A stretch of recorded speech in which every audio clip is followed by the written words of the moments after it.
이 사진소 여자가 엄마죠. 뒷면에 정유그룹 창립자 장녀 오명자라고 적혀 있어요. 오늘 사연 들으시기 전에 구독과 좋아요, 무료 버튼 꾹 눌러주세요. 이런 감동적인 이야기를 계속 만들 수 있는 큰 힘이 됩니다. 서울 외곽의 작은 요양원, 해질녘 노을이 창문을 붉게 물들이고 있었습니다. 복도에는 저녁 식사 준비로 바쁜 직원들의 발소리가 스며들고 어디선가 텔레비전 소리가 희미하게 들려왔습니다. 하지만 3층 구석진 방에서는 오직 고요함만이 흐르고 있었습니다. 오영숙 할머니는 83세의 허리 굽은 몸으로 창밖을 바라보고 계셨습니다. 주름진 손으로 창틀을 어루만지며 작은 목소리로 중얼거리셨습니다. 내 이름, 오영숙. 아니, 오명자. 그 이름을 부르는 순간 영숙 할머니의 눈가에 깊은 슬픔이 스며들었습니다. 한때 서울 정동의 웅장한 저택에서 태어나 귀하게 자랐던 시절이 있었습니다. 명품 한복을 입고 하녀들의 시중을 받으며 재벌가의 장녀로서 당당하게 살았던 그 시절 말입니다. 하지만 그건 이미 50년도 더 된 일이었습니다. 20살 청춘에 집을 뛰쳐나와 평생을 숨어 살아왔습니다. 그 이유를 아는 사람은 이제 세상에 아무도 없었습니다. 복도에서 발소리가 들려왔습니다. 요양원 원장인 최은지가 저녁 점검차 방을 둘러보러 온 것이었습니다. 60세의 은지는 이 요양원을 운영한 지 벌써 15년이 되었습니다. 그동안 수많은 어르신들을 돌보며 살아왔지만 오영숙 할머니만큼 신비로운 분은 없었습니다. 어머님, 저녁 식사 시간입니다. 은지가 방 안으로 들어서며 인사를 드렸습니다. 영숙 할머니는 고개를 돌려 은지를 바라보시며 미소를 지으셨습니다. 고마워요, 원장님. 금방 나갈게요. 은지는 영숙 할머니의 방을 정리하기 시작했습니다. 침대 시트를 고르고 물잔을 채우고 창문을 열어 환기를 시키는 일상적인 일들이었습니다. 그런데 옷장 아래쪽을 정리하던 중 손끝에 딱딱한 무언가가 닿았습니다. 어머님, 이게 뭔가요?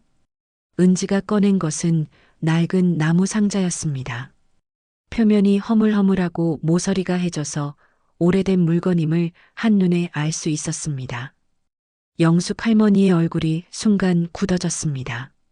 아, 그건 그냥 오래된 물건들이에요. 하지만 은지의 호기심은 이미 발동하고 있었습니다. 상자를 열어보니 그 안에는 오래된 사진 한 장이 들어 있었습니다. 사진 속에는 20대 초반으로 보이는 아름다운 여성이 있었습니다. 화려한 명품 한복을 입고 환한 웃음을 짓고 있는 모습이었습니다. 은지는 사진을 자세히 들여다보았습니다. 그리고 깜짝 놀랐습니다. 사진 속 여성이 바로 젊은 시절의 영숙 할머니였던 것입니다.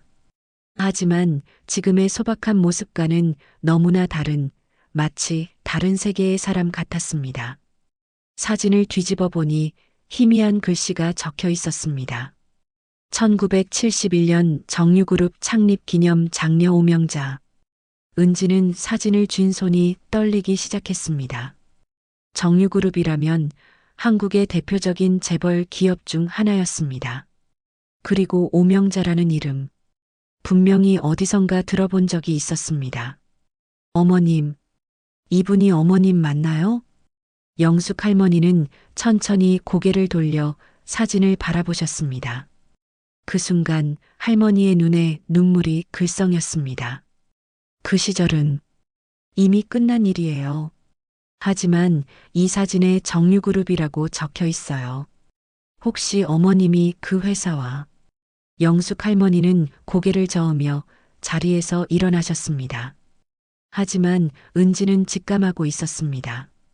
오영숙 할머니가 바로 그 오명자라는 것을, 그리고 이 평범한 요양원 안에 엄청난 비밀이 숨겨져 있다는 것을 말입니다. 그날 밤 은지는 잠을 이룰 수 없었습니다. 머릿속에서는 수많은 의문들이 맴돌고 있었습니다.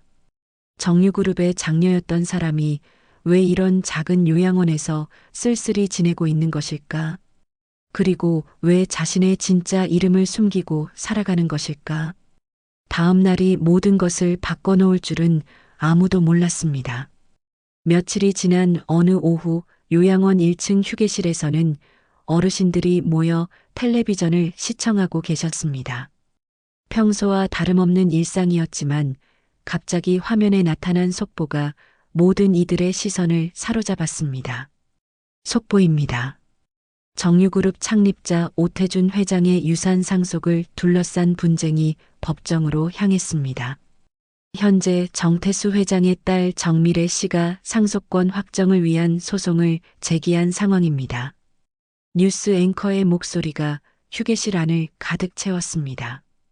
최은지는 서류 정리를 하다가 우연히 뉴스를 듣게 되었습니다. 그런데 다음 문장에서 그녀의 손이 멈췄습니다.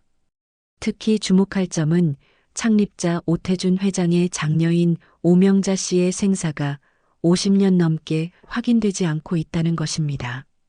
만약 오명자 씨가 생존해 있다면 상속 구도가 완전히 바뀔 수 있을 것으로 전망됩니다. 은지의 심장이 쿵쾅거리기 시작했습니다. 며칠 전 영숙 할머니 방에서 발견한 그 사진이 떠올랐습니다. 사진 뒷면에 적힌 장녀 오명자라는 글씨가 선명하게 기억났습니다. 한편 서울 강남의 한 허름한 원룸에서 이성재는 낡은 소파에 누워 스마트폰으로 뉴스를 보고 있었습니다. 사업 실패로 빚에 쪼들리던 그에게 이런 재벌 가문이 상속 소식은 그저 남의 일처럼 느껴졌습니다. 정유그룹. 부럽긴 하지. 성재가 한숨을 쉬며 중얼거렸습니다. 그런데 뉴스에서 나온 오명자라는 이름이 왠지 익숙하게 들렸습니다. 오명자. 어디서 들어본 이름 같은데. 성재는 머리를 짚으며 기억을 되짚어 봤습니다. 그러다가 문득 어린 시절 아버지가 술에 취해 중얼거렸던 말들이 떠올랐습니다. 명자만 있었다면. 아버지 이덕수는 술에 취할 때마다 명자라는 이름을 부르곤 했습니다. 어린 성재는 그때 그것이 어머니의 다른 이름인 줄 알았습니다. 하지만 어머니는 분명히 영숙이었습니다. 성재는 급히 일어나 서랍을 뒤지기 시작했습니다. 아버지의 유품들 중에 뭔가 단서가 있을 것 같았습니다. 그러다가 낡은 지갑 안에서 희미하게 바랜 사진 한 장을 발견했습니다. 사진에는 젊은 시절의 아버지와 화려한 한복을 입은 아름다운 여성이 함께 서 있었습니다. 여성의 얼굴을 자세히 보니 어머니 영숙과 닮은 부분이 있었지만 뭔가 다른 기품이 느껴졌습니다. 사진 뒤편에는 흐릿한 글씨로 덕수와 명자, 1971년이라고 적혀 있었습니다. 명자. 그럼 혹시 어머니가? 성재의 머릿속에서 퍼즐 조각들이 맞춰지기 시작했습니다. 뉴스에서 말한 오명자, 아버지가 부르던 명자, 그리고 지금의 어머니 영숙. 그는 급히 요양원으로 전화를 걸었습니다. 안녕하세요. 오영숙 씨 보호자 아들 이성재입니다. 어머님과 통화를 하고 싶어서요. 네, 잠시만요. 어머님께 연결해 드릴게요. 잠시 후 어머니의 목소리가 들려왔습니다. 성재야, 웬일이니? 엄마, 급한 일이 있어서요. 지금 당장 갈게요. 만나서 얘기해요. 성재는 사진을 들고 급히 요양원으로 향했습니다. 지하철 안에서도 계속해서 스마트폰으로 정유그룹과 오명자에 대한 정보를 검색했습니다.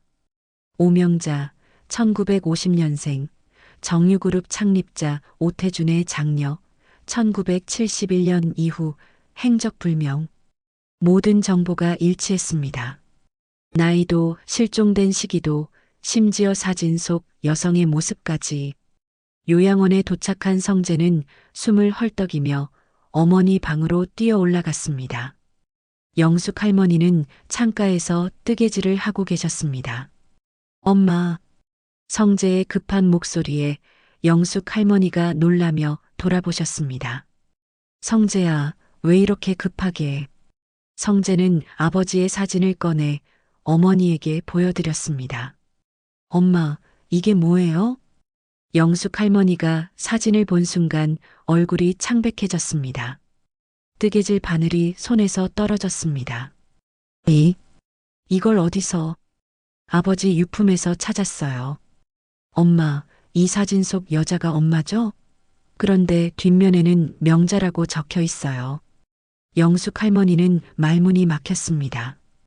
그리고 방금 뉴스에서 정유그룹 오명자 얘기가 나왔어요. 혹시 엄마가 그 오명자예요? 성재의 직관적인 질문에 영숙 할머니는 더 이상 숨길 수 없다는 것을 깨달았습니다. 그때 최은지가 방에 들어왔습니다. 그녀도 뉴스를 보고 난 후 어떻게 할지 고민하다가 영숙 할머니를 찾아온 것이었습니다. 어머님, 혹시 뉴스 보셨어요? 은지가 조심스럽게 물었을 때 성재가 급히 돌아서며 말했습니다. 원장님도 알고 있었죠? 엄마가 정유그룹 창립자의 딸이라는 걸. 은지는 당황하며 성재와 영숙 할머니를 번갈아 바라봤습니다. 영숙 할머니는 깊은 한숨을 내쉬며 사진을 가슴에 꼭 안으셨습니다. 그래, 나는 오명자였어. 하지만 그 이름은 이미 50년 전에 버린 이름이야. 성재는 어머니의 고백을 듣고도 믿기지 않았습니다. 그럼 우리가 재벌 집안이었다는 거예요? 아니야, 성재야. 나는 그 집안을 떠났어. 돈보다 사랑을 택했지. 하지만 성재는 이미 다른 생각에 사로잡혀 있었습니다. 평생 가난에 찌들어 살았는데 어머니가 재벌 상속녀였다니. 엄마, 그럼 우리도 상속받을 권리가 있는 거 아니에요? 영숙 할머니의 눈에 깊은 슬픔이 스며들었습니다. 아들의 눈빛에서 자신이 가장 두려워했던 그것을 보았기 때문입니다. 바로 돈에 대한 욕망이었습니다. 성재야, 그 돈은 우리를 행복하게 해주지 못해. 하지만 성재는 어머니의 말을 제대로 듣지 못했습니다. 그의 머릿속에는 이미 새로운 가능성들이 가득했습니다. 요양원의 평온한 일상은 이제 끝났습니다. 50년 동안 숨겨져 있던 비밀이 드러나면서 이 가족에게는 예상치 못한 상황이 기다리고 있었습니다. 그날 밤 요양원은 평소와 다른 긴장감에 휩싸여 있었습니다. 복도에는 직원들의 속삭이는 소리가 들려왔고 어르신들도 무언가 심상치 않은 분위기를 감지하고 계셨습니다. 창밖에는 가을비가 부슬부슬 내리기 시작했고 차가운 바람이 창문을 흔들고 있었습니다. 영숙 할머니는 침대에 누워 천장을 바라보고 계셨습니다. 오후에 있었던 성재와의 대화가 머릿속을 맴돌았습니다. 아들의 눈빛에서 본 것은 사랑이 아니라 욕망이었습니다. 그 욕망이 얼마나 무서운 것인지 누구보다 잘 알고 있었기에 더욱 마음이 아팠습니다.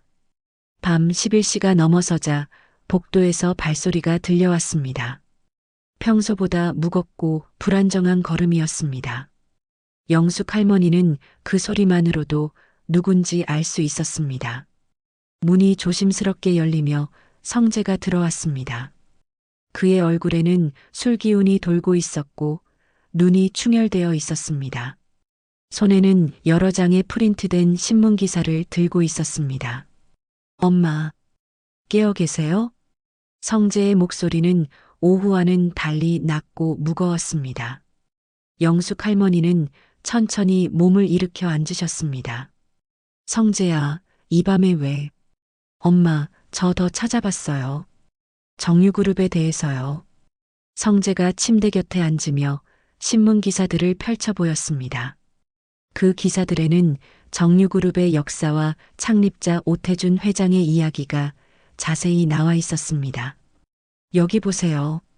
오태준 회장이 1950년에 사업을 시작해서 지금의 정유그룹을 만들었다고 나와 있어요.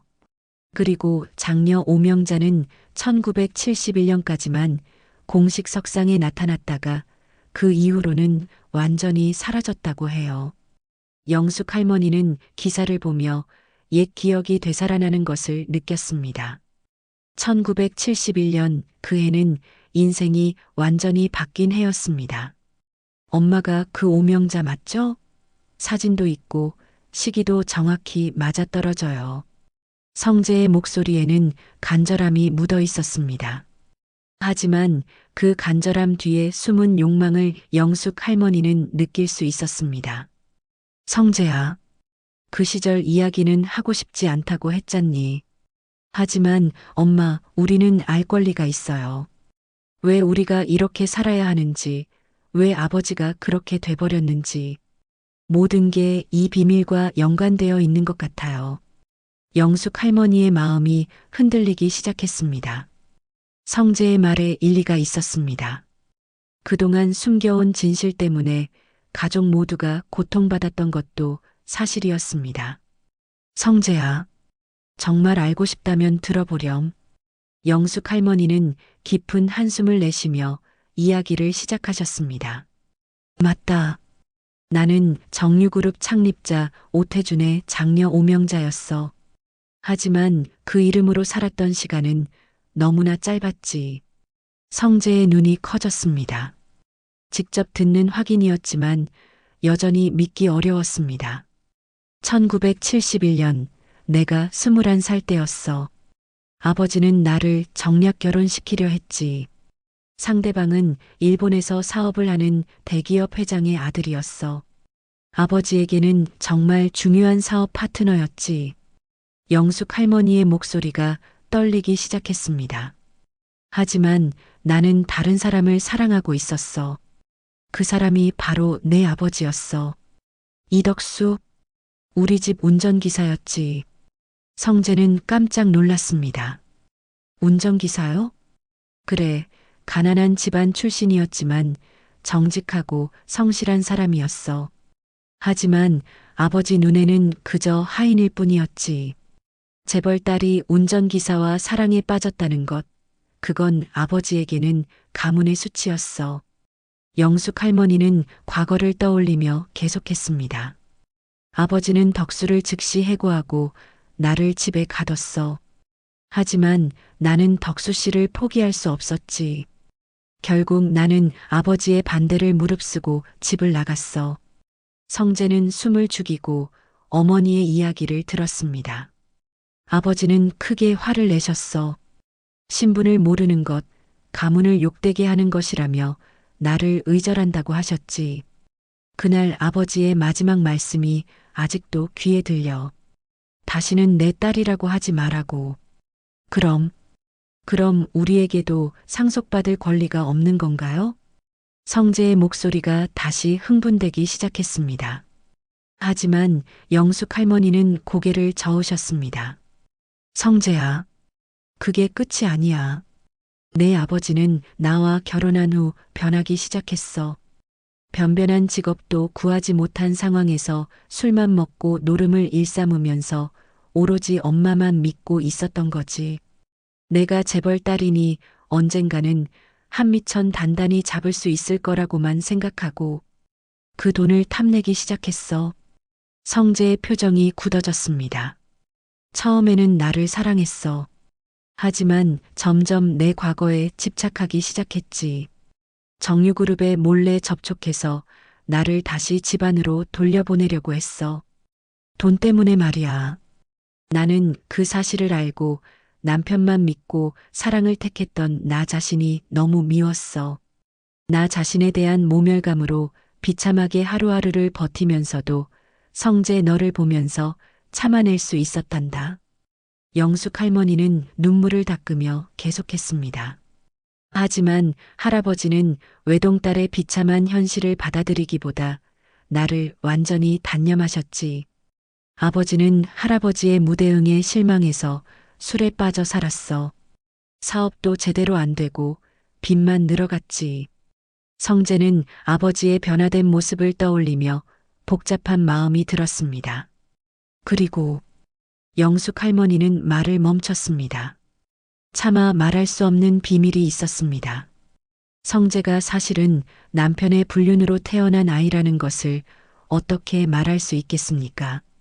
그리고 뭐예요, 엄마? 성재가 다급하게 물었습니다. 하지만 영숙 할머니는 고개를 저었습니다. 이미 충분히 아픈 이야기야, 성재야. 결국 돈은 우리 가족을 망쳤어. 그래서 나는 그 이름을 버리고 영숙이로 살기 시작한 거야.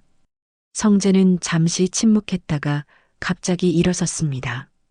엄마, 그럼 지금이라도 그 집안에 연락해요. 엄마가 살아있다는 걸 알리고 우리가 받을 수 있는 걸 받아요. 안 돼, 성재야. 그 돈은 우리를 행복하게 해주지 못해. 왜요? 왜 안 돼요? 우리가 이렇게 고생할 이유가 없잖아요. 성재의 목소리가 점점 커졌습니다. 복도에서 다른 직원들이 소란을 눈치챌 정도였습니다.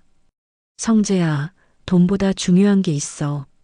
우리 가족이요? 아버지는 술 먹고 돌아가셨고, 동생은 연락도 안 하고, 저는 사업 실패로 빚더미에 앉아 있어요. 이게 가족이에요? 그 순간 방문이 열리며 최은지가 들어왔습니다. 성재 씨, 너무 시끄러워요. 다른 어르신들이 놀라세요. 하지만 성재는 은지를 쳐다보며 날카롭게 말했습니다. 원장님도 알고 있었죠? 엄마가 누군지. 혹시 뭔가 노리는 게 있는 거 아니에요? 은지의 얼굴이 굳어졌습니다. 성재의 의심 어린 시선이 따가웠습니다. 저는 단지 어머님을 돌보고 싶을 뿐이에요. 성재는 비웃듯 웃으며 방을 나갔습니다. 그의 뒷모습에서는 분노와 실망이 느껴졌습니다. 혼자 남은 영숙 할머니는 창밖의 빗소리를 들으며 눈물을 흘리셨습니다. 50년 동안 숨겨온 비밀이 이제 걷잡을 수 없는 폭풍이 되어 돌아오고 있었습니다. 다음 날 아침 서울 한강변에 위치한 정유그룹 본사 건물은 평소와 다름없이 바쁜 하루를 시작하고 있었습니다. 하지만 50층 회장실에서는 심상치 않은 대화가 오가고 있었습니다. 정태수 회장은 창밖을 바라보며 담배를 태우고 있었습니다. 58세의 그는 오태준 창립자의 조카로 10년 전부터 정유그룹을 이끌어온 인물이었습니다. 그의 옆에는 비서실장이 서서 보고서를 읽고 있었습니다. 회장님, 어제부터 언론에서 오명자 씨 관련 문의가 계속 들어오고 있습니다. 누군가 정보를 흘린 것 같습니다. 태수는 담배 연기를 내뿜으며 비서를 바라봤습니다. 언론사들이 어떻게 50년 전 일을 알아냈을까? 그게 어제 오후에 한 요양원에서 직접 전화가 왔습니다. 오명자 씨로 추정되는 분이 계신다면서 확인을 요청하더군요. 태수의 손이 잠시 멈췄습니다. 그가 가장 우려했던 상황이 현실이 되고 있었습니다. 요양원에서 직접? 네, 그런데 더 흥미로운 건 그 직후에 이성재라는 사람이 저희 회사에 대해 인터넷으로 많은 검색을 했다는 겁니다. 태수는 의자에 깊숙이 몸을 맡기며 생각에 잠겼습니다. 그 이성재라는 사람이 누구지? 조사해보니 오명자 씨로 추정되는 분의 아들로 보입니다. 현재 경제적으로 상당히 어려운 상황이고요. 태수의 입꼬리가 살짝 올라갔습니다. 그는 이런 상황을 다루는데 능숙했습니다. 돈에 굶주린 사람들의 마음을 읽는 것은 그의 특기였습니다. 그런데 어떻게 그 사람의 검색 기록을 알 수 있는 거야? 저희 회사 홈페이지에는 고급 분석 시스템이 있습니다. 특정 키워드로 검색을 하면 자동으로 모니터링 되거든요. 특히 오명자, 상속, 창립자 같은 민감한 단어들을 연속으로 검색하면 보안팀에 알림이 갑니다. 태수는 고개를 끄덕였습니다. 대기업답게 철저한 보안 시스템을 갖추고 있었던 것입니다. 그리고 더 결정적인 건 그 사람이 저희 대표 번호로 전화를 걸려다가 끊은 기록이 3번이나 있습니다. 어젯밤 늦게 말이죠. 전화를 걸려다가 끊었다고? 네, 아마 용기가 안 났던 것 같습니다. 하지만 분명히 연락하고 싶어 하는 상황이죠. 태수는 이 모든 정황을 종합해보며 전략을 세우기 시작했습니다. 그 사람을 먼저 접촉해보자. 우리가 주도권을 잡아야 해. 한편 요양원에서는 성재가 밤새 잠을 이루지 못하고 있었습니다. 어머니와의 대화가 머릿속을 떠나지 않았습니다. 재벌가의 상속녀였던 어머니, 그리고 그들 가족이 받을 수 있는 권리들. 생각할수록 마음이 복잡했습니다. 성재는 휴대폰으로 정유그룹에 대한 정보를 밤새 찾아보았습니다. 현재 회사의 가치, 창립자의 유산 규모, 상속 구조 등 모든 것이 천문학적인 숫자였습니다. 심지어 정유그룹 홈페이지에 들어가서 임원진 소개, 사업 현황, 역사 등을 샅샅이 훑어봤습니다. 만약 엄마가 정말 상속권이 있다면 그런 생각에 잠겨 전화를 걸어볼까 고민했지만 막상 번호를 누르려니 용기가 나지 않았습니다. 3번이나 번호를 눌렀다가 통화 버튼을 누르기 전에 끊어버렸습니다. 오전 10시경 성재의 휴대폰이 울렸습니다. 모르는 번호였습니다. 여보세요? 이성재 씨시죠? 정유그룹 비서실에서 연락드립니다. 성재의 심장이 빠르게 뛰기 시작했습니다. 네, 맞습니다. 어젯밤 저희 홈페이지를 많이 방문해 주셨더라고요.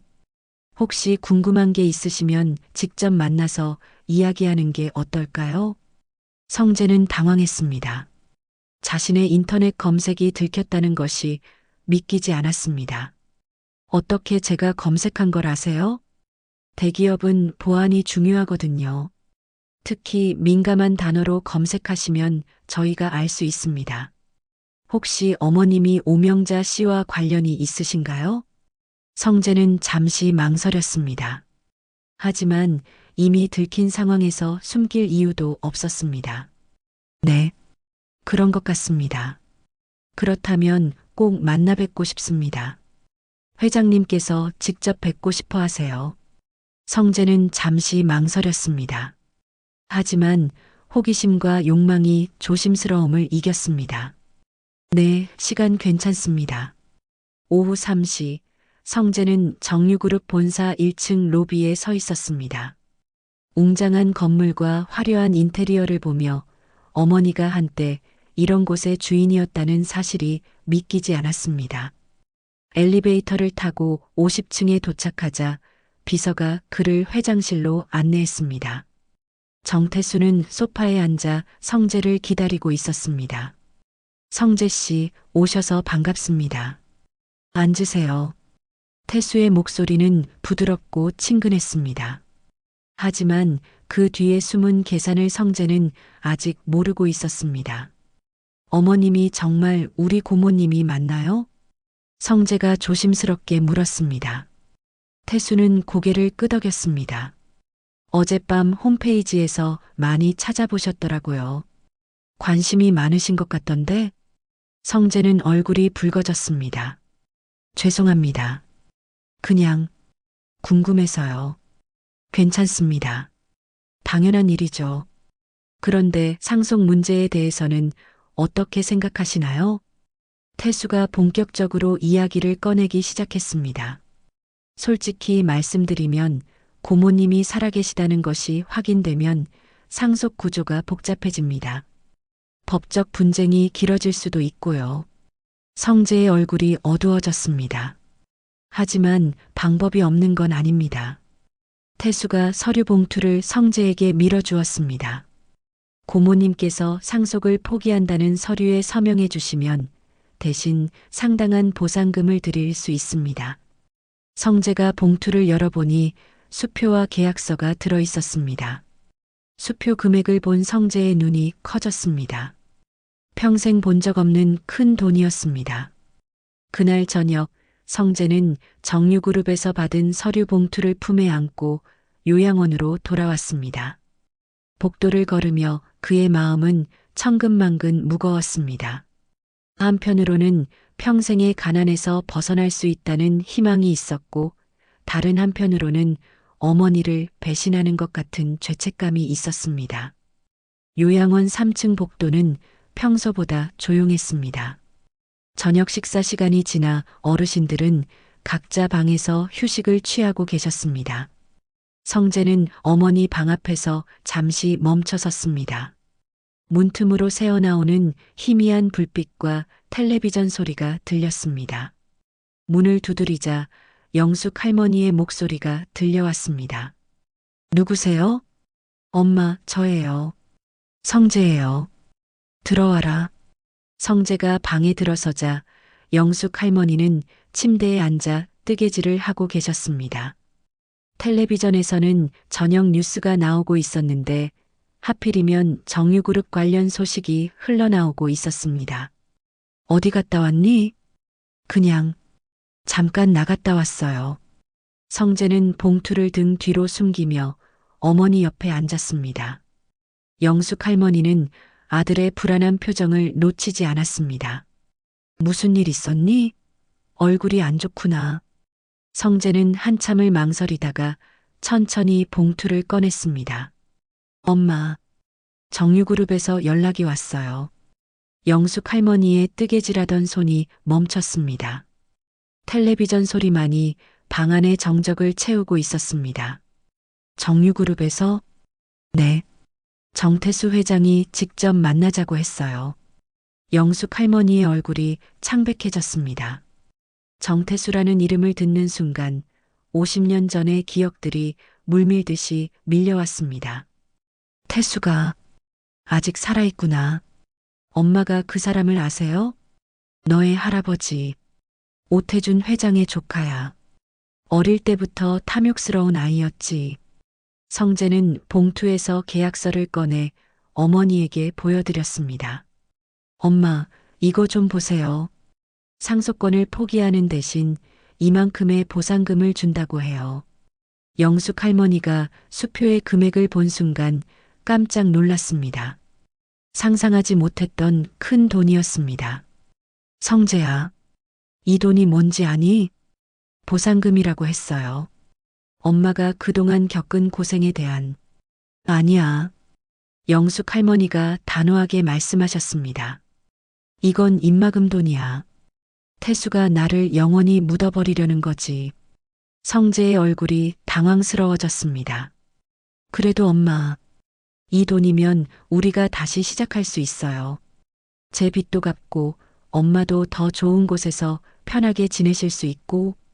성재야, 그 돈을 받는 순간 우리는 그들의 노예가 되는 거야. 평생 입을 다물고 살아야 해. 하지만 성재는 이미 그 돈의 유혹에 사로잡혀 있었습니다.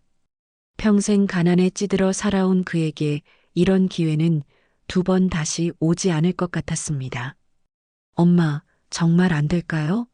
어차피 50년 동안 그 집안과 연락도 안 하고 살았잖아요. 이제 와서 상속받는다고 해도 안 돼. 영숙 할머니의 목소리가 갑자기 커졌습니다.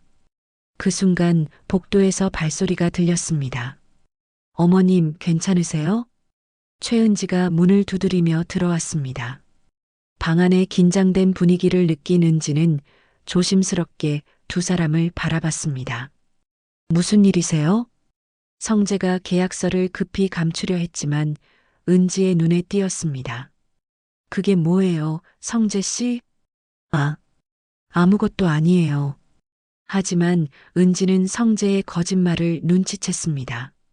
영숙 할머니의 창백한 얼굴과 성재의 불안한 모습을 보니 심상치 않았습니다. 혹시 정유그룹에서 연락이 온 건가요? 성재와 영숙 할머니 모두 놀란 표정을 지었습니다. 원장님은 어떻게? 오늘 오후에 정유그룹 쪽에서 이곳에 전화가 왔어요. 어머님에 대해 묻더라고요. 영숙 할머니는 깊은 한숨을 내쉬셨습니다. 결국 들키고 말았구나. 은지가 성재에게 다가가며 말했습니다. 성재 씨, 지금 어머님 상태가 좋지 않으세요. 너무 스트레스를 받으시면 안 돼요. 하지만 성재는 은지의 말을 무시하고 어머니에게 다시 말했습니다. 엄마, 제발 한 번만 생각해 보세요. 이게 우리 가족 모두를 위한 길일 수도 있어요. 성재야, 넌 정말 모르는구나. 영숙 할머니가 슬픈 표정으로 아들을 바라보셨습니다. 그 돈이 얼마나 무서운 건지, 사람을 어떻게 변하게 만드는지. 엄마, 저는 변하지 않아요. 그냥 우리가 좀 더 편하게 살고 싶을 뿐이에요. 그 순간 영숙 할머니는 가슴이 미어지는 듯한 아픔을 느끼셨습니다. 50년 전 남편이 보였던 그 욕망의 눈빛을 지금 아들의 눈에서 보고 있었기 때문입니다. 성재야, 너도 결국 그들과 같구나. 성재는 어머니의 말에 상처받았습니다. 엄마, 저는 가족을 위해서 하는 말이에요. 왜 이해해주지 않으세요? 가족을 위해서라고? 영숙 할머니가 일어서셨습니다. 그럼 내가 죽을 때까지 기다리려고? 그럼 상속권이 너에게 넘어갈 테니까? 성재의 얼굴이 붉어졌습니다. 그런 뜻이 아니에요. 그럼 뭐야? 내가 살아있는 동안 빨리 돈을 챙기고 싶은 거야? 두 사람의 목소리가 점점 커지자 은지가 중재에 나섰습니다. 두 분 모두 진정하세요. 이런 식으로 싸우시면. 하지만 성재는 이미 감정이 폭발하고 있었습니다. 엄마, 저도 살아야 해요. 제 인생도 중요하다고요. 그 말을 들은 영숙 할머니는 주저앉으며 눈물을 흘리기 시작하셨습니다. 그래. 결국 너도 날 버리는구나.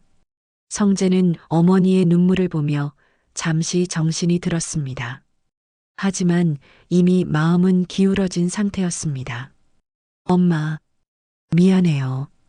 하지만 이 기회를 놓치면 성재는 계약서를 들고 방을 나가려 했습니다. 그 순간 영숙 할머니가 간신히 일어서며 말씀하셨습니다. 성재야, 내가 정말 내 아들이라면 그 서류를 찢어버려라. 성재는 문 앞에서 잠시 멈췄습니다. 하지만 뒤돌아보지 않고 방을 나가버렸습니다. 홀로 남은 영숙 할머니는 은지의 품에 안겨 오열했습니다. 50년 동안 숨겨왔던 비밀이 가족마저 파괴하고 있었습니다. 그날 밤 영숙 할머니는 잠들지 못하고 침대에 누워 천장을 바라보고 계셨습니다. 성재가 나간 후 방 안은 무거운 침묵에 잠겨 있었습니다. 창밖에서는 가을비가 계속 내리고 있었고 빗방울이 창문을 두드리는 소리만이 정막을 깨뜨리고 있었습니다. 최은지는 영숙 할머니 곁에 의자를 놓고 앉아 있었습니다. 할머니가 너무 충격을 받으신 것 같아 혼자 두고 갈 수 없었습니다. 어머님, 괜찮으세요? 영숙 할머니는 천천히 고개를 돌려 은지를 바라보셨습니다. 그 눈에는 깊은 슬픔과 체념이 어려 있었습니다. 원장님, 저는 정말 잘못 산 걸까? 무슨 말씀이세요? 50년 전에 그 집을 나올 때 나는 내가 옳다고 생각했어. 돈보다 사랑이 중요하다고, 가족이 우선이라고 믿었지. 하지만 지금 보니 영숙 할머니의 목소리가 떨리기 시작했습니다. 결국 내 선택 때문에 우리 가족이 다 고생했어. 덕수도 성재도. 은지는 할머니의 손을 조심스럽게 잡았습니다. 어머님, 그때 어머님이 하신 선택이 틀렸다고 생각하지 않아요. 사랑을 선택하신 거잖아요. 영숙 할머니는 쓴웃음을 지으셨습니다. 사랑이라. 그 사랑이 우리를 어디로 데려갔는지 보세요. 덕수는 술에 빠져 살다가 일찍 세상을 떠났고 성재는 지금 돈에 눈이 멀어 어미를 배신하려 하고. 그 순간 영숙 할머니는 갑자기 몸을 일으키며 침대 아래 서랍을 열기 시작하셨습니다. 어머님, 뭘 찾으세요? 있어야 할 텐데. 분명히 여기 어디엔가. 영숙 할머니는 서랍을 뒤지시다가 낡은 봉투 하나를 꺼내셨습니다. 봉투는 누렇게 발에 있었고 가장자리가 헤어져 있었습니다. 이게 뭐예요? 아버지가 오태준 회장이 내게 마지막으로 주신 거야. 영숙 할머니는 조심스럽게 봉투를 열었습니다. 그 안에는 편지 한 장과 작은 열쇠가 들어 있었습니다. 1971년 내가 집을 나가던 날 밤이었어. 아버지는 화가 나서 나를 내쫓으셨지만 새벽에 몰래 내 방 문틈으로 봉투와 편지를 밀어놓고 가셨어. 영숙 할머니의 목소리에 과거의 기억이 되살아나고 있었습니다. 봉투 위에는 이런 편지가 놓여 있었어요. 편지 위에 명자야, 언젠가 내가 돌아올 날이 올지도 모른다. 그때를 위해 이걸 간직해라라고. 은지는 편지를 들여다봤습니다. 한문과 한글이 섞인 정성스러운 글씨로 쓰여 있었습니다. 이게 유언장인가요? 아버지의 진짜 유언장이야. 공식적인 것 말고 아버지의 진심이 담긴. 영숙 할머니가 편지를 펼치자 오태준 회장의 육필로 쓰인 글이 나타났습니다. 한 번도 편지를 펼쳐볼 생각을 해보지 못했다. 영숙의 기억 속에서는 아버지가 모멸찬 뒷모습만이 남아 도저히 아버지에 대한 기억을 떠올리는 것조차 힘들었기 때문이다. 명자에게 아버지가 너에게 화를 낸 것은 내가 틀렸기 때문이 아니라 너를 보호하고 싶었기 때문이다. 이 험한 세상에서 순수한 내가 상처받을까봐 두려웠다. 하지만 내 선택을 존중한다. 내가 진정 사랑하는 사람과 행복하게 살아라.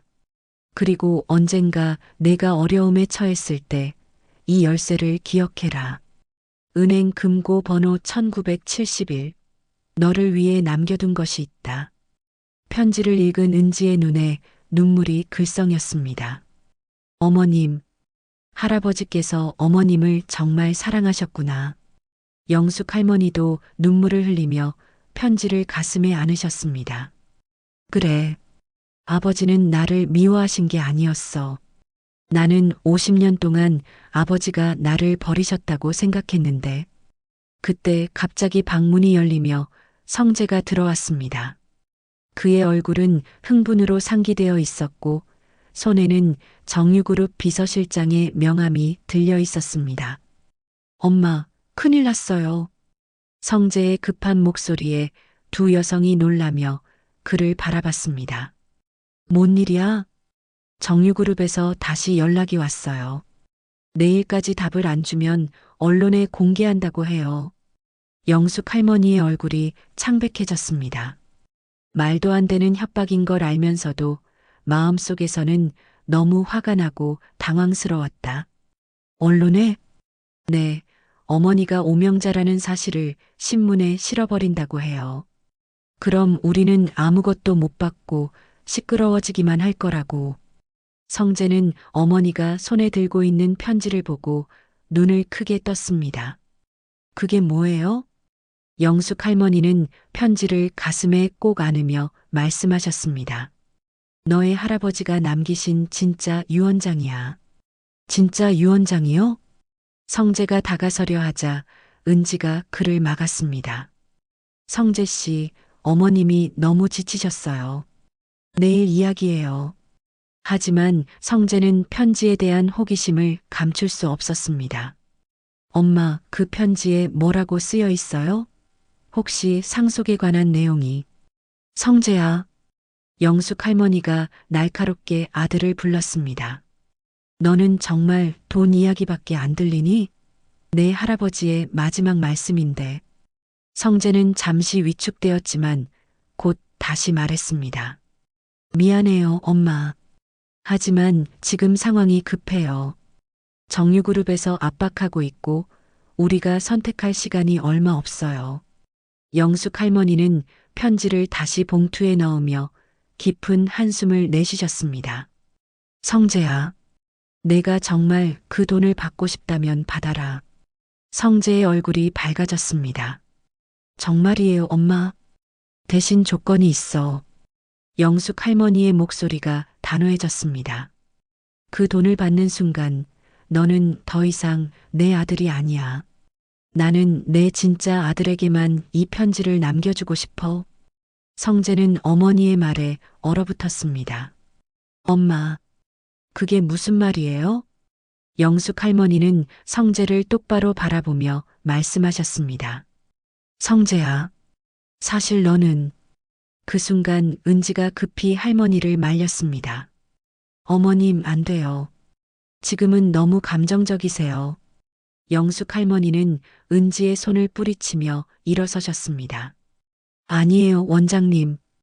이제는 진실을 말해야 해. 더 이상 거짓말로 살 수는 없어요. 성재는 어머니의 심상치 않은 분위기를 느끼며 불안해했습니다. 엄마, 무슨 진실이요? 영숙 할머니는 창밖을 바라보며 천천히 입을 열었습니다. 성재야, 사실 너는 내가 낳은 아이가 아니야. 방 안에 충격적인 침묵이 흘렀습니다. 빗소리만이 그 정적을 깨뜨리고 있었습니다. 성재는 어머니의 말을 듣고 그 자리에 얼어붙었습니다. 방 안의 공기가 순식간에 무거워졌고 빗소리만이 정막을 깨뜨리고 있었습니다. 엄마, 그게 무슨 말이에요? 성재의 목소리는 떨리고 있었습니다.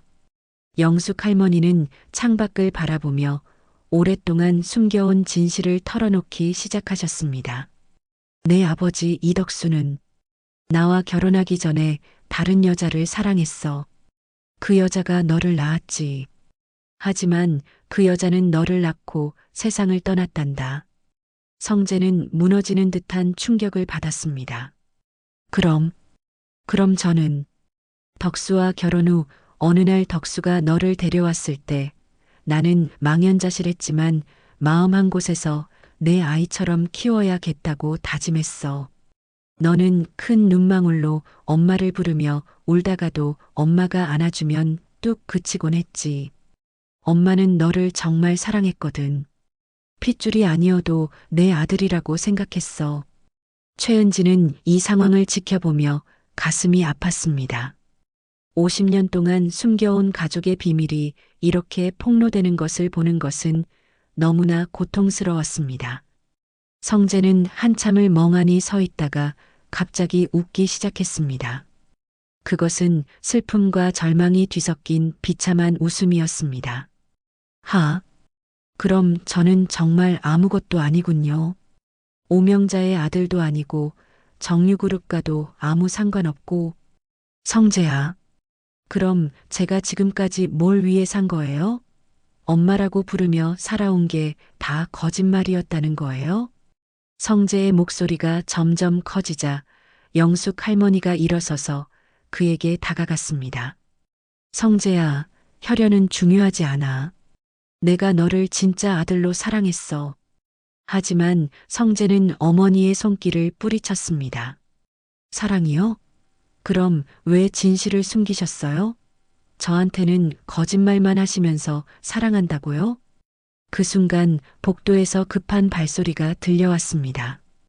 요양원 직원이 뛰어와서 문을 두드렸습니다.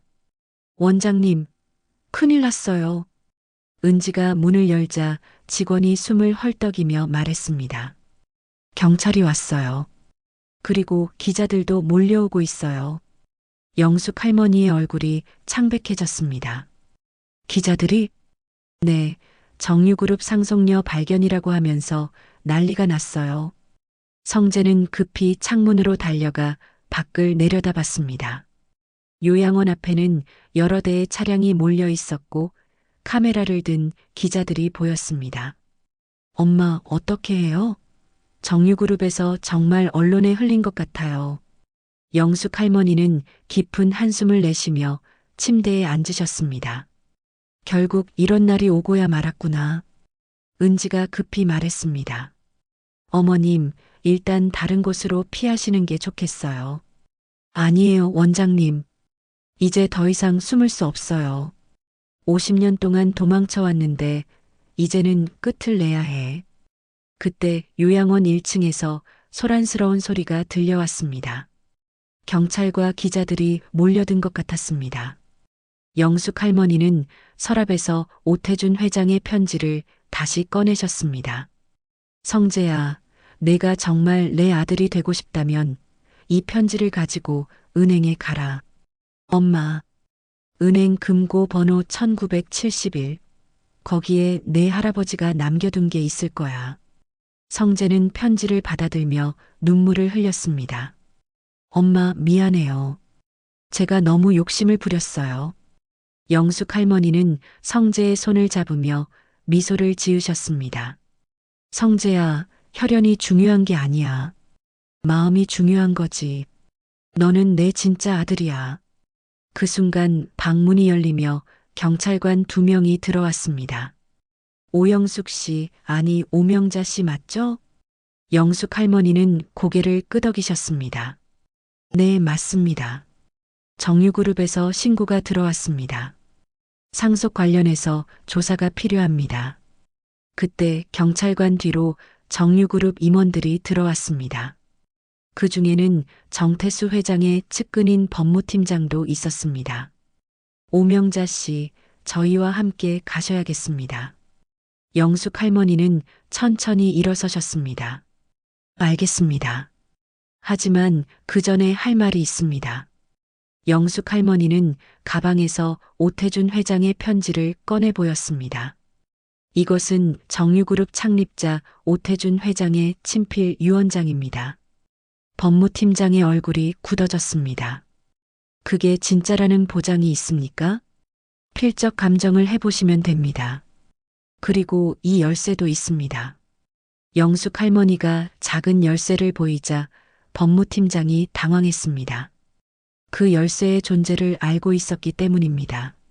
잠깐, 그 열쇠는 은행 금고 번호 1971. 아버지가 나를 위해 남겨두신 진짜 유언장이 거기 있을 겁니다. 경찰관이 상황을 정리하며 말했습니다. 일단 모든 관련자들이 경찰서로 가서 조사를 받아야겠습니다. 그때 갑자기 복도에서 또 다른 목소리가 들려왔습니다. 잠깐만요. 모든 사람들이 문 쪽을 돌아보았습니다. 최은지가 무언가 중요한 말을 하려는 표정으로 서 있었습니다. 저도 이 일과 관련이 있어요. 영숙 할머니가 놀란 표정으로 은지를 바라봤습니다. 원장님, 무슨 말이에요? 최은지는 깊은 숨을 들이쉬며 15년 동안 숨겨온 비밀을 털어놓기 시작했습니다. 사실, 저는 오태준 회장의 딸입니다. 어머님의 이복 동생이에요. 방 안의 모든 사람들이 충격에 빠졌습니다. 영숙 할머니는 믿을 수 없다는 표정으로 은지를 바라봤습니다. 원장님, 그게 무슨... 저의 어머니는 오태준 회장의 비서였어요. 어머님이 집을 나가신 후에 회장님과 저의 어머니 사이에서 은지의 목소리가 떨렸습니다. 저는 어릴 때부터 언니 이야기를 들으며 자랐어요. 회장님은 평생 어머님을 그리워하셨거든요. 그래서 저는 언니를 찾기 위해 백방으로 수소문했고 의도적으로 요양원 원장이 되었어요. 영숙 할머니는 온몸이 떨리며 은지에게 다가갔습니다. 그럼 너는 정말... 네, 언니. 저는 15년 동안 언니를 돌보며 기다렸어요. 언니가 진실을 알아주시기를요. 두 자매는 50년 만에 서로를 알아보며 눈물을 흘렸습니다. 법무팀장은 이 상황의 심각성을 깨닫고 급히 정태수 회장에게 전화를 걸었습니다. 성재는 이 모든 상황을 지켜보며 자신의 작은 욕심이 얼마나 부질없었는지 깨달았습니다. 진짜 가족의 의미가 무엇인지 비로소 알게 된 것입니다. 일주일 후 서울 중구에 있는 한국은행 본점 지하 금고실에는 여러 사람들이 모여 있었습니다. 영숙 할머니, 최은지, 성재, 그리고 정유그룹 법무팀과 경찰관들이 긴장된 표정으로 금고가 열리기를 기다리고 있었습니다.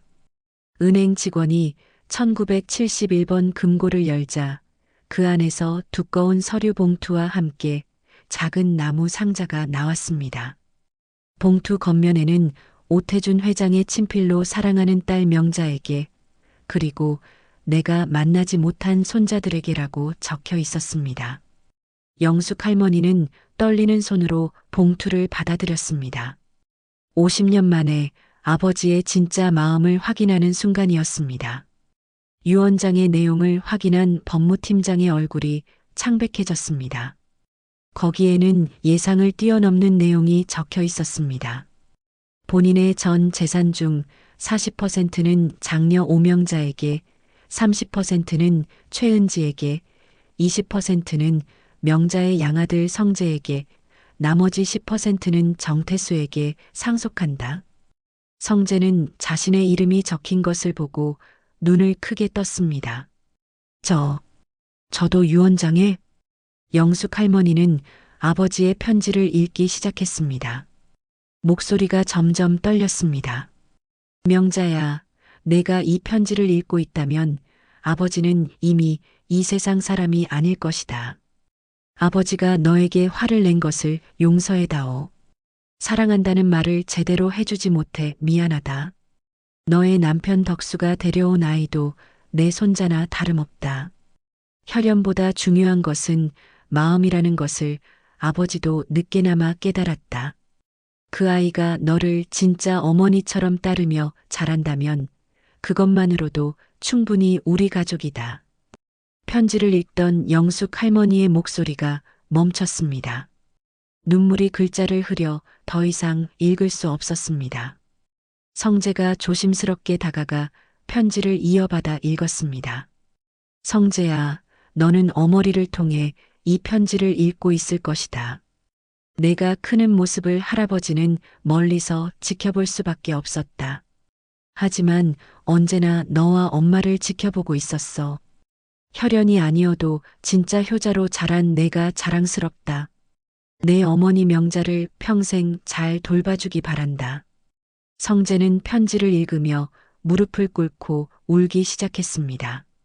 할아버지, 저를 손자로 인정해 주셨구나. 한 달 후 첫눈이 내리는 요양원 정원에서는 특별한 모임이 열리고 있었습니다. 영숙 할머니의 84번째 생일을 축하하는 자리였습니다. 성재는 직접 만든 생일 케이크를 들고 왔고 최은지는 따뜻한 차와 함께 할머니가 좋아하시는 단팥빵을 준비했습니다. 요양원의 다른 어르신들과 직원들도 모두 모여 소소하지만 따뜻한 생일 축하를 해드렸습니다. 어머니, 촛불 불어주세요. 성재가 84개의 작은 촛불이 꽂힌 케이크를 내밀었습니다.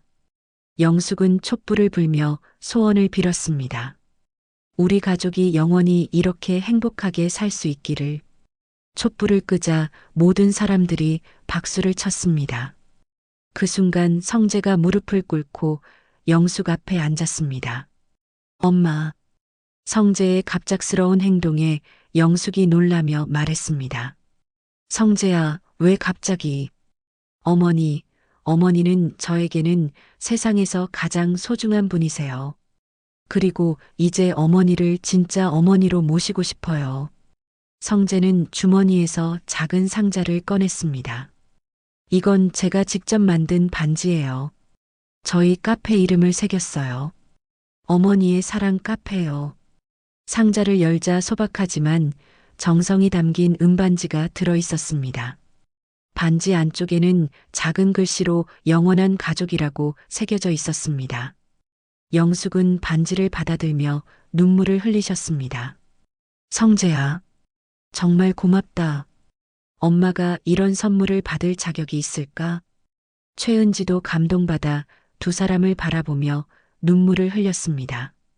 언니 성재야, 우리는 이제 정말 완벽한 가족이에요. 그날 저녁 세 사람은 요양원 앞마당에서 첫눈을 바라보았습니다. 서울의 야경이 아름답게 펼쳐져 있었고 하늘에서는 하얀 눈송이들이 천천히 내려오고 있었습니다. 영숙은 성재와 은지의 손을 잡으며 말씀하셨습니다. 50년 전에 나는 사랑을 택했어.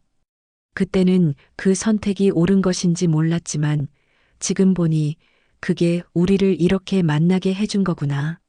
성재가 할머니의 어깨에 담요를 둘러드리며 말했습니다. 어머니, 제가 평생 어머니를 지켜드릴게요. 어머니가 저에게 진짜 사랑이 뭔지 가르쳐 주셨거든요. 은지도 언니의 다른 쪽 어깨에 기대며 말했습니다. 언니, 우리 아버지가 하늘에서 보고 계실 거예요. 자신의 딸들이 이렇게 행복하게 지내는 모습을 말이에요. 영숙은 하늘을 바라보며 속삭였습니다. 아버지, 덕수 씨, 우리 드디어 진짜 가족이 되었어요. 돈이 아니라 사랑으로, 혈연이 아니라 마음으로 말이에요. 그때 갑자기 성재가 일어서며 말했습니다. 어머니, 은지 이모, 제가 결심한 게 있어요. 두 사람이 궁금한 표정으로 성재를 바라봤습니다. 저는 카페 수익의 일부를 이 요양원에 기부하려고 해요. 어머니처럼 외로운 어르신들이 따뜻하게 지낼 수 있도록 도움을 주고 싶어요. 영숙의 눈에 또다시 눈물이 고였습니다. 성재야, 어떻게 그렇게 기특한 생각을 했니? 이렇게 잘 커준 것만으로 얼마나 자랑스러운지 몰라. 은지도 박수를 치며 말했습니다. 성재야, 정말 좋은 생각이야. 앞으로는 이곳이 더 아늑하고 편안한 공간으로 만들기 위해 계속 노력해서 모두에게 행복한 장소가 됐으면 좋겠어. 세 사람은 다시 손을 잡고 눈 내리는 하늘을 바라봤습니다. 50년의 세월을 거쳐 마침내 완성된 가족의 모습이었습니다. 마지막으로 영숙이 조용히 말했습니다. 진짜 상속받은 건 돈이 아니었어. 서로를 진심으로 사랑하는 이 마음이었어. 이보다 더 큰 재산은 세상에 없지. 첫눈은 계속 내리고 있었습니다. 새로운 계절의 시작처럼 이 특별한 가족의 새로운 이야기도 지금부터 시작되고 있었습니다. 사랑으로 이어진 가족, 그것이야말로 진정한 기적이었습니다. 오늘도 끝까지 함께 해주셔서 정말 감사합니다. 영숙과 성재, 그리고 이 가족에게 전하고 싶은 따뜻한 메시지가 있으시다면 댓글에 남겨주세요. 구독과 좋아요는 이야기를 만드는 큰 힘이 됩니다. 다음에도 마음을 울리는 이야기로 다시 찾아올게요.